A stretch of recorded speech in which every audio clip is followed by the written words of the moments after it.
Bismillahirrahmanirrahim. Assalamualaikum warahmatullahi wabarakatuh. Salam sehat.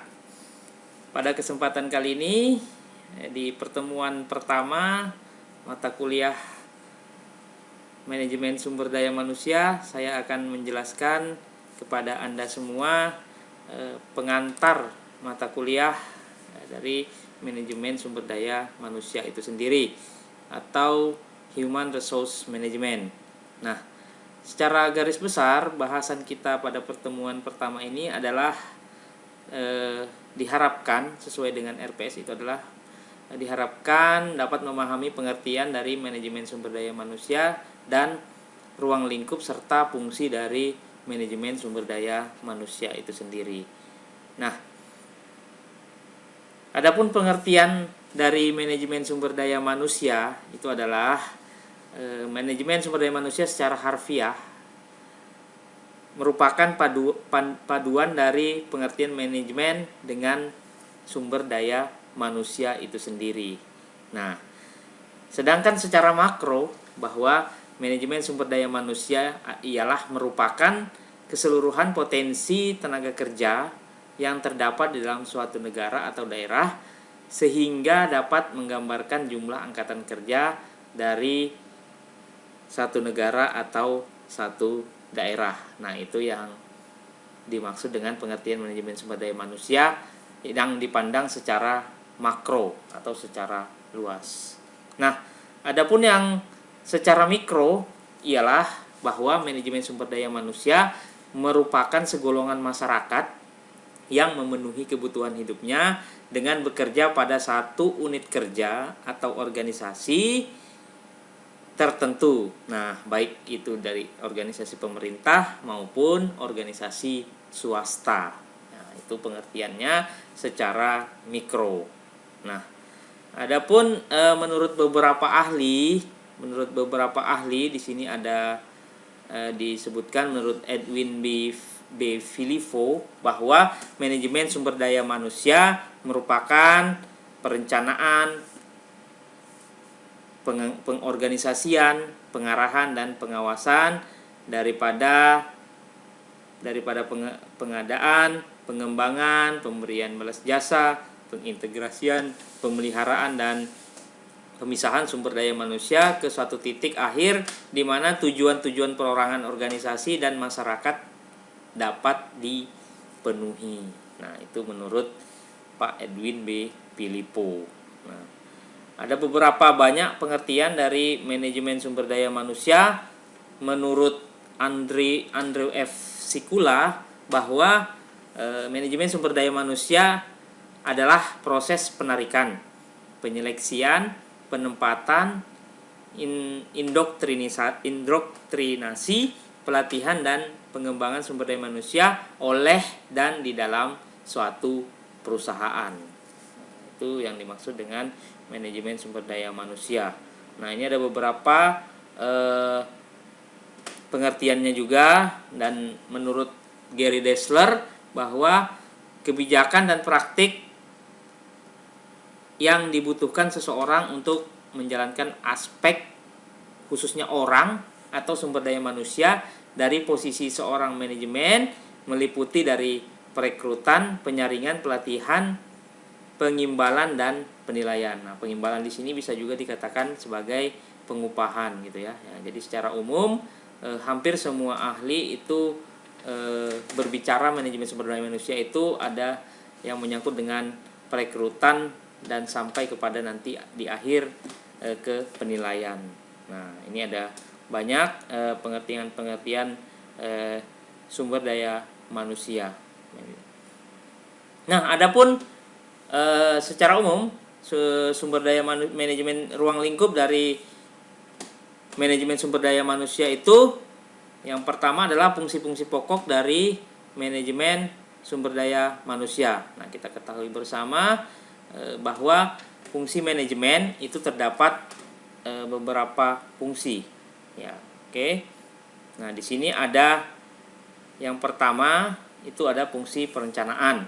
Artinya apa? Melaksanakan tugas dalam perencanaan kebutuhan, pengadaan, pengembangan dan pemeliharaan sumber daya manusia itu sendiri. Kemudian ada fungsi pengorganisasian, yaitu menyusun suatu organisasi dengan mendesain struktur dan hubungan antara tugas-tugas yang harus dikerjakan oleh tenaga kerja yang sudah dipersiapkan. Nah, kemudian ada lagi fungsi pengarahan, yaitu memberikan dorongan untuk menciptakan kemauan kerja yang dilaksanakan secara efektif dan efisien. Kemudian ada fungsi pengendalian, yaitu melakukan pengukuran-pengukuran antara kegiatan yang dilakukan dengan standar-standar yang telah ditetapkan, khususnya di dalam bidang tenaga kerja. Tuh. Kemudian bahasan berikutnya adalah fungsi-fungsi operasional dari MSDM itu sendiri. Nah, dari di awal tadi sudah dijelaskan oleh beberapa ahli atau menurut para ahli tentang pengertian dari manajemen sumber daya manusia. Nah, di sini akan lebih diperdalam lagi mengenai fungsi-fungsi operasionalnya. Yang pertama itu adalah pengadaan, yang kedua pengembangan, dan yang ketiga itu adalah pemeliharaan.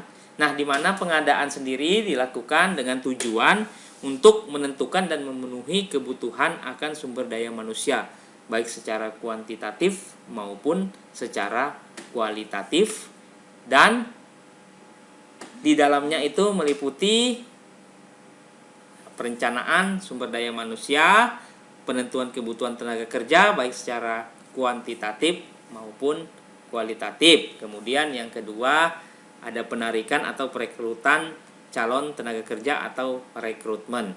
Kemudian ialah menarik sebanyak mungkin calon-calon tenaga kerja yang memenuhi persyaratan yang dibutuhkan dari sumber-sumber tenaga kerja yang sudah tersedia. Kemudian ada tahapan berikutnya adalah seleksi, yang merupakan proses pemilihan tenaga kerja dari sejumlah calon tenaga kerja yang dikumpulkan melalui proses sebelumnya, yaitu proses rekrutmen. Kemudian setelah seleksi ada penempatan, di mana penempatan tenaga kerja yang terpilih pada jabatan yang sudah ditentukan. Kemudian tahapan berikutnya adalah pembekalan yang dilakukan untuk memberikan pemahaman kepada tenaga kerja terpilih yang sudah ditempatkan tentang baik itu dibahas tentang deskripsi jabatan, kondisi kerja, serta peraturan-peraturan yang ada dalam sebuah organisasi itu. Oke.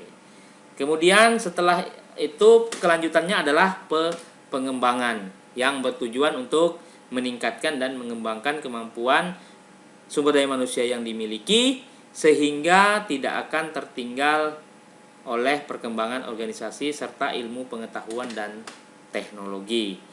Nah, di sini ada beberapa pengembangan-pengembangan yang dilakukan, yaitu pelatihan dan pengembangan, kemudian pengembangan karir, dan ada dua ya, ada pelatihan dan pengembangan karir. Nah, kemudian tahapan selanjutnya itu adalah pemeliharaan. Nah, di mana bertujuan untuk memelihara kebutuhan sumber daya manusia yang dimiliki. Wujudnya berupa rasa betah dan mempunyai kemauan untuk bekerja dengan sebaik-baiknya pada organisasi. Di sini dalam pemeliharaan itu ada beberapa poin. Yang pertama adalah kompensasi jabatan, yaitu usaha pemberian balas jasa atau prestasi yang telah diberikan oleh tenaga kerja tersebut.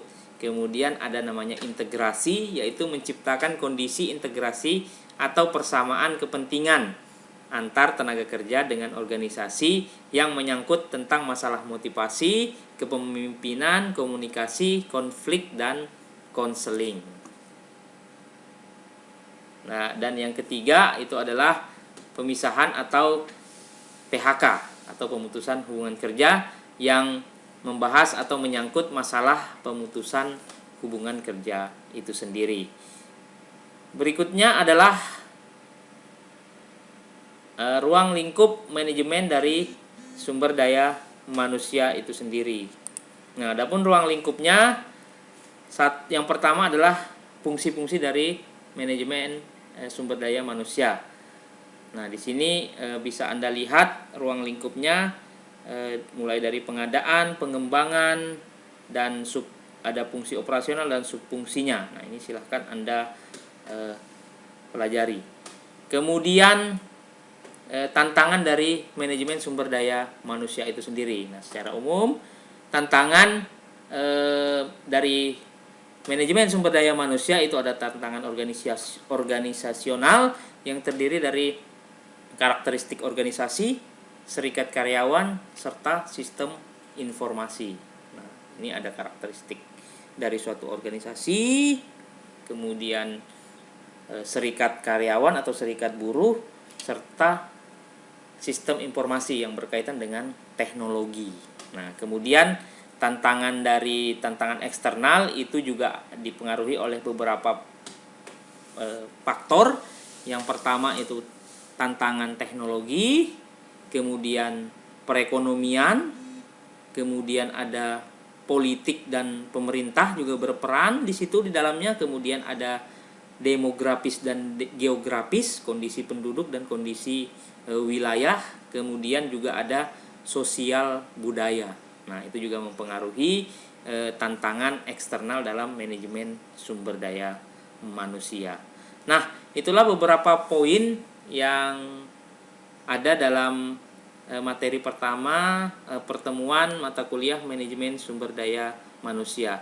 Nah, jika ada hal-hal yang kurang jelas, silahkan Anda bertanya, bisa melalui forum yang ada di aplikasi Learning, dalam hal ini Borneo Learning, atau juga dapat berkomentar di channel ini.